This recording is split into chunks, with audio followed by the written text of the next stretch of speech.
का नेता कैसा हो, नरेंद्र मोदी जैसा हो। देशाचे लोकप्रिय प्रधानमंत्री नरेंद्रजी मोदी, भारतीय जनता पक्षाचे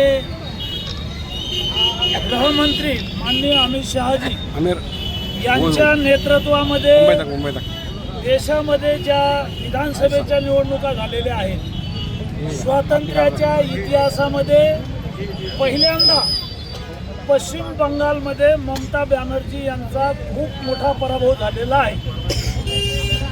देशातल्या जनतेनं भारतीय जनता पक्षाच्या बाजूने कौल दिलेला आहे आणि पश्चिम बंगालमध्ये मोदीजींच्या नेतृत्वात मिळालेला हा विजय आहे, हा हिंदुत्वाचा विजय आहे, हा भारताचा विजय आहे आणि भारतीय जनता पक्ष पश्चिम बंगालमध्ये बहुमतानं जिंकलेला आहे। आसाममध्ये भारतीय जनता पक्षाला बहुमत मिळालेलं आहे आणि त्याही ठिकाणी भारतीय जनता पक्षाचं सरकार येऊन आता मुख्यमंत्री होतोय। तिसरं राज्य आमच्या हातात आलेलं आहे पांडेचुरी, या ठिकाणी सुद्धा बहुमत आलेलं आहे।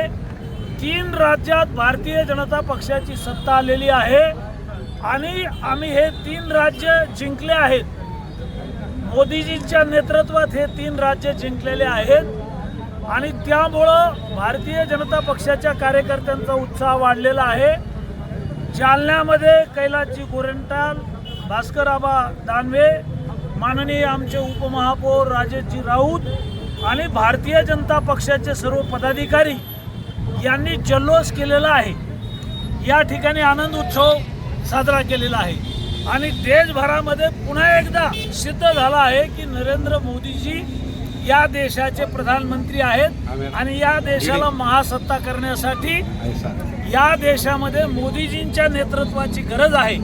आणि जगामध्ये आज बघा, नरेंद्र मोदीजींचा जय जयकार होतो।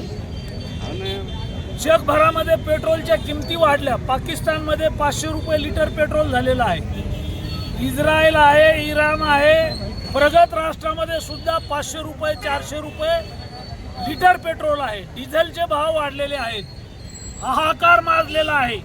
मात्र मोदीजींच्या नेतृत्वात भारतामध्ये पेट्रोलचे भाव कायम आहेत, वाढलेले नाही आहेत, डिझेलचे भाव वाढलेले नाही आहेत, कुठलीही महागाई वाढलेली नाही आहे। या देशात अटलजी पंतप्रधान झाले त्यावेळी या देशात अणुबॉम्ब बनवले, अणुचाचण्या घेतल्या।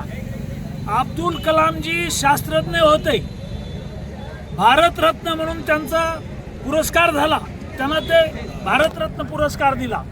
आणि अटलजी आणि त्यावेळेला अब्दुल कलामजी यांनी अणुचाचण्या घेतल्या नसत्या, अणुबॉम्ब बनवले नसते, मोदीजींचं नेतृत्व नसतं तर काँग्रेसचं जर सरकार असतं तर या देशात हाहाकार माजला असता।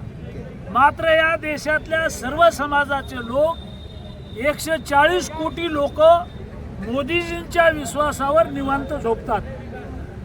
विश्वास मोदीजींवर आहे आणि म्हणून हा देश महासत्ता करण्यासाठी भारतातल्या 140 कोटी जनतेनं ठरवलं की आता भारतीय जनता पक्षाच्या हातात गावाच्या ग्रामपंचायतीपासून, जालन्याच्या महापालिकापासून मुख्यमंत्र्यापर्यंत, गावाच्या ग्रामपंचायतपासून दिल्लीमध्ये मोदीजींपर्यंत, प्रधानमंत्र्यापर्यंत सगळी एक हाती सत्ता आता भाजपच्या हातात द्यायचं लोकांनी ठरवलेलं आहे आणि आज आम्ही आनंद उत्सव साजरा केलेला आहे।